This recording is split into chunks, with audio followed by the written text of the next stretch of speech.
तो अभी जो बात मैंने बताई आपको, आई थिंक ये आपने समझ ली होगी, फिर भी इसको और पक्की कर लेते हैं हम। देखिए, आपको पता भी चल जाएगा। मैंने चलो मैं एक चीज़ देता हूँ। सपोज़ मैं ये लिखता हूँ, इफ़ आई राइट कोस के x minus omega T plus delta, अगर मैं ऐसा लिख दूँ तो मैं ये जानना चाहूँगा कि इस डेल्टा की डायमेंशन क्या है, क्योंकि कोस तो किसी एंगल का होगा और एंगल डायमेंशनलेस है। डायमेंशनलेस के साथ डायमेंशनलेस चीज़ें ही सब्ट्रैक्ट होंगी या ऐड होंगी। तो ओमेगा टी भी डायमेंशनलेस है। ओमेगा टी की डायमेंशन m0 l0 t0। के एक्स भी डायमेंशनलेस है, m0 l0 t0। डेल्टा भी डायमेंशनलेस है। Delta is some angle m0 l0 t0। इसको जब हमने यूज़ किया तो अभी बताया था ओमेगा की डायमेंशन क्या निकली, जो टी की डायमेंशन है उसकी इन्वर्स। टी की डायमेंशन है टाइम, तो ओमेगा की डायमेंशन क्या आ गई? ओमेगा की डायमेंशन आ गई टाइम का इन्वर्स। यहाँ पर x अगर लेंथ है तो k की डायमेंशन क्या आ जाएगी? k की डायमेंशन आ जाएगी जो x की डायमेंशन है उसकी इन्वर्स। यानी अगर x लेंथ है तो लेंथ की पावर -1। और डेल्टा तो डायमेंशनलेस है ही, तो डेल्टा तो डायमेंशनलेस है। m raise to the power 0, l raise to the power 0, t raise to the power 0। I remind, यहाँ पर m raise to the power 0, l raise to the power 0 लिखे या ना लिखे चलेगा। यहाँ पर भी m raise to the power 0 और t raise to the power 0 लिखे या नहीं लिखे चलेगा, लेकिन यहाँ तो लिखना ही पड़ेगा क्योंकि मैं इसको खाली तो छोड़ नहीं सकता हूँ। इसकी डायमेंशन नहीं है तो उसको लिखने का यही तरीका मेरे पास है। तो ये चीज़ मैंने बता दी आपको। आई थिंक ये आपने ज़रूर समझ में आ गई होगी आपको। अब डायमेंशन एनालिसिस को मैं और आगे बढ़ाता हूँ। देखिए ज़रा, मैं एक सिंपल सी बात आपको सिखाऊंगा। मैं कोई फिज़िकल इक्वेशन बनाता हूँ और फिज़िकल इक्वेशन मैंने ऐसे बनाई, F इज़ इक्वल टू ए से साइन क्या लिखूँ, के एक्स लिख देता हूँ। के x sign k x plus π/3 minus B. इसमें मैं क्या सिखाऊंगा? बहुत बड़ी बात है ये, बहुत सिंपल भी है, इंटरेस्टिंग भी है। होमोजेनिटी प्रिंसिपल यूज़ करके मैं आपसे ये पूछूंगा, बच्चों बताओ ए की डायमेंशन क्या है, बी की डायमेंशन क्या है, के की डायमेंशन क्या है। तो मुझे पहले ये बताना पड़ेगा व्हाट इज़ एक्स। से एक्स इज़ सम लेंथ, या कुछ और भी हो सकता है, कोई तो एग्जांपल लूँगा ही मैं।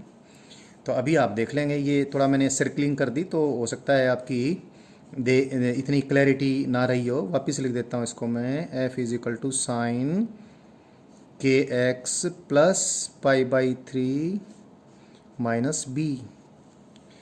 अब होमोजेनिटी प्रिंसिपल यूज़ करेंगे। इस फिजिकल इक्वेशन में 3 टर्म है, एक तो ये, एक सारी ये एक टर्म है, एक टर्म ये, एक टर्म ये और एक टर्म ये, 3 टर्म है। तीनों टर्म्स की डायमेंशन सेम होनी चाहिए क्योंकि ये तो फोर्स है, इसलिए बी की डायमेंशन भी क्या होनी चाहिए, जो कि फोर्स की है। तो और फोर्स की डायमेंशन क्या होती है, आपने याद कर लिया होगा बच्चों। फोर्स की डायमेंशन होती है what, m raise to the power 1, l raise to the power 1, t raise to the power -2। जब पावर 1 होती है तो चाहे हम लिखें या नहीं लिखें एक जैसी बात है। फोर्स की डायमेंशन ये है, इसलिए b की डायमेंशन भी क्या होनी चाहिए, यही होनी चाहिए। क्योंकि अगर ये फोर्स है तो ये भी एक फोर्स होगा और ये भी फोर्स होगा। फोर्स में फोर्स ही ऐड हो सकता है और फोर्स ही सब्ट्रैक्ट हो सकता है। अब आगे आप बहुत आसानी से देख सकते हो, क्योंकि sine of something is dimensionless, ये पूरा एक नंबर है तो ए के साथ कोई नंबर मल्टीप्लाइड है और ये पूरी चीज़ एक फोर्स है तो ए भी क्या होना चाहिए, फोर्स होना चाहिए। यानी ए की डायमेंशन भी क्या है, जो बी की है और जो कि फोर्स की है।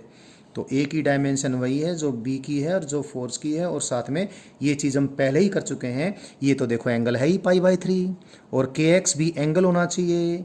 तो के इंटू एक्स की डायमेंशन क्या होनी चाहिए, nothing that is m0 L0 t raised to the power 0. This implies dimension of k is inverse of the dimension of x, और x अगर लेंथ है तो k की डायमेंशन क्या आ गई, लेंथ की पावर -1। ये चीज़ें आपने लर्न कर ली हैं, लेकिन बच्चों अभी कुछ चीज़ धीरे धीरे मैं सारी चीज़ आपको कवर कर दूंगा जो जो मुझे ध्यान में आती जा रही हैं, तो मैं आपको बताता जा रहा हूँ। कई बार बड़ी फ़नी चीज़ें आ जाती हैं, वो ध्यान रखना आपने। एक दो एग्जाम्पल में ये लर्न करना प्लीज़। मैं लिखूँ लेंथ, लेंथ में जब मैं लेंथ ऐड करूँगा तो ये दो लेंथ नहीं होगी, length plus length is length.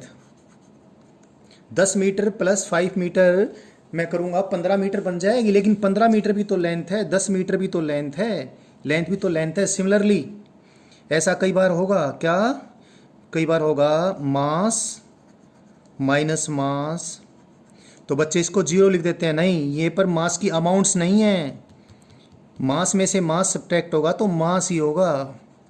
10 kg minus 5 kg is equal to 5 kg। एक चीज़ और आपने ध्यान रखनी है, 10 kg माइनस 10 kg ये 0 नहीं है, ये 0 kg है। हालांकि ध्यान रखना, ये मैथमेटिकल सिंप्लीफिकेशन के लिए हम खाली 0 लिख देते हैं, but that is not 0 metre, that is not 0 second, that is 0 kg। Mass minus mass, ये तो मैंने अमाउंट लिखी, खाली फिजिकल क्वांटिटी बताई। तो mass into mass is mass square, mass minus mass is mass not 0, length plus length is length, mass plus mass is mass, force plus force is force. ये थोड़ा ध्यान रखना है। अब डायमेंशंस की, फिजिकल क्वांटिटीज़ की बात कर रहे हैं। मेरे ख्याल से लर्निंग आपकी ये हो गई होगी।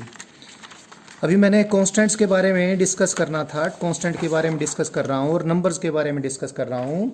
कई बार बच्चे कुछ कंफ्यूज रहते हैं, कॉन्स्टेंट्स के बारे में अभी थोड़ा सा और डिस्कस करता हूँ।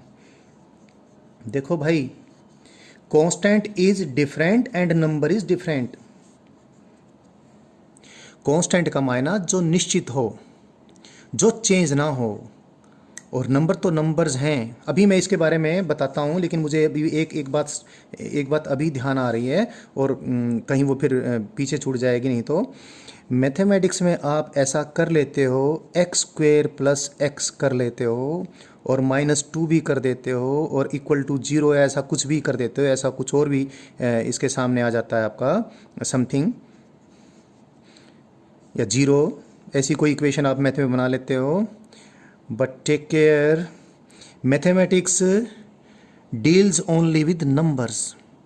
मैथमेटिक्स में है अगर ऐसा लिख दिया तो x भी एक नंबर है, और ये भी एक नंबर है, और ये भी एक नंबर है, ये भी एक नंबर है। अगर फिजिक्स में आप कोई ऐसी इक्वेशन बनाते हो तो वो फिजिकल इक्वेशन होगी। फिजिकल इक्वेशन माने हमने फिजिकल क्वांटिटीज़ को आपस में रिलेट करके कोई इक्वलिटी बनाई है। तो अगर ये फिजिकल क्वांटिटीज़ हैं तो ये अबसर्ड है, क्योंकि x के स्क्वायर में खाली x का स्क्वायर, सपोज ये फोर्स है तो फोर्स के स्क्वायर में फोर्स कैसे ऐड हो सकता है, और ये तो एक नंबर होगा। तो फिजिकल इक्वेशन जब भी बनती हैं तो आपने डायमेंशंस का पूरा ध्यान रखना होगा। So it is good in mathematics but it is bad in physics. अगर ये फिजिक्स में है तो आपको ऐसा लिखना पड़ेगा बच्चों, x square plus k x minus 2b equal to 0 या समथिंग। आप देख सकते हो, क्योंकि इस टर्म की डायमेंशन x की डायमेंशन का स्क्वायर है, तो k इंटू एक्स की डायमेंशन भी क्या होगी, x का स्क्वायर, तो k की डायमेंशन क्या हो जाएगी, x के बराबर, तो x into x x square हो जाएगा। यहाँ पर देखो 2 तो एक नंबर है, तो 2 इंटू बी की डायमेंशन वही होनी चाहिए जो कि एक्स स्क्वायर की है। इसका मतलब b की डायमेंशन क्या होनी चाहिए, एक्स स्क्वायर के बराबर। अब मैं फिर बोल देता हूँ, एक्स स्क्वायर की जो डायमेंशन है वही k इंटू एक्स की डायमेंशन होनी चाहिए। This implies k has the dimensions of x। Similarly 2 into B की डायमेंशन वही होगी जो कि एक्स स्क्वायर की है, और 2 तो नंबर है, इसलिए दिस इम्प्लाइज b की डायमेंशन क्या होगी, जो कि एक्स स्क्वायर की है। तो इम्पोर्टेंट बात है, mathematics talks about nothing. Mathematics physical quantities के बारे में बात नहीं करता, लेकिन फिजिक्स साइंसेज फिजिकल क्वांटिटीज़ के बारे में बात करती हैं। मैथमेटिक्स हमारी लर्निंग के लिए एक लैंग्वेज है। उस लैंग्वेज में हम जब बातें डाल देते हैं, फोर्स डाल देते हैं, मास डाल देते हैं, तो फिर उसमें रंग दिखाई देने शुरू हो जाते हैं, तब उसमें हमें नेचर दिखनी शुरू हो जाती है। मैथमेटिक्स के बगैर फिजिक्स कुछ भी नहीं है। Nothing can be possible if you do not know mathematics. Mathematics के बगैर समझ में कुछ नहीं आएगा। बट ध्यान रखें, मैथमेटिक्स में हमने नंबर्स को ही डील करना होता है, तो एक्स स्क्वेयर प्लस एक्स भी हो जाएगा। बट फिजिक्स में एक्स अगर फिजिकल क्वांटिटी है, तो फिजिक्स में अगर ये नंबर्स ही हैं, बाय द वे हम फिजिकल क्वांटिटीज की बात नहीं कर रहे, तो मैथमेटिक्स ही बन जाएगा। अगर ये फिजिकल क्वांटिटीज है तो एक्स में एक्स स्क्वायर में एक्स नहीं ऐड कर सकते। एक्स स्क्वायर में अगर एक्स फोर्स हो गया तो फोर्स के स्क्वायर में फोर्स ही ऐड होगा। ये बात बार मैं रिपीट नहीं करना चाहता हूँ, मैंने बात जो बताई आपको समझ में आ गई होगी। आगे प्रोसीड करता हूँ। अब मैं वापस कॉन्स्टेंट पे आ जाता हूँ। प्रकृति में बहुत कॉन्स्टेंट होंगे। प्रकृति माने प्रकृति को समझना है तो लर्निंग को हमने फिजिक्स कहा। ऐसे बहुत सारे प्रकृति के अंदर फिजिकल क्वांटिटीज़ होंगी जिनकी वैल्यू कांस्टेंट रहेंगी। वो फिजिकल क्वांटिटी जैसे ही बिहेव करती हैं उनको फिजिकल कांस्टेंट्स कहते हैं। जैसे प्लैंक कांस्टेंट कल मैंने बताया था।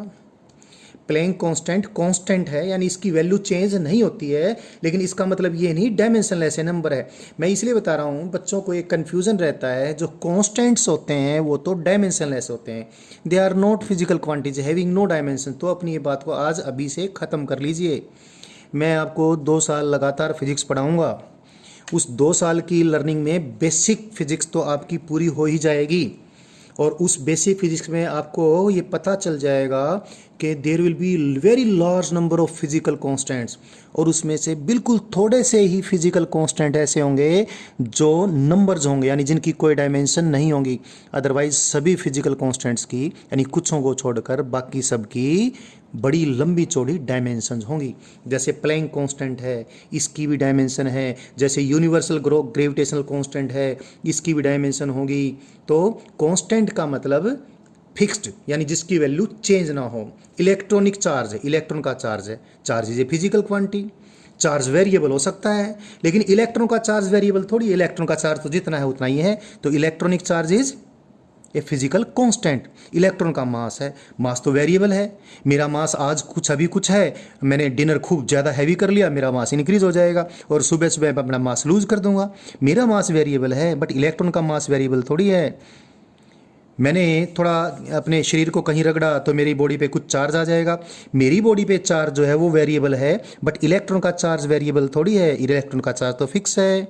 So electronic charge is a physical constant, but ये कांस्टेंट एक फिजिकल क्वांटिटी है, नंबर नहीं है, ये डायमेंशनलेस नहीं है।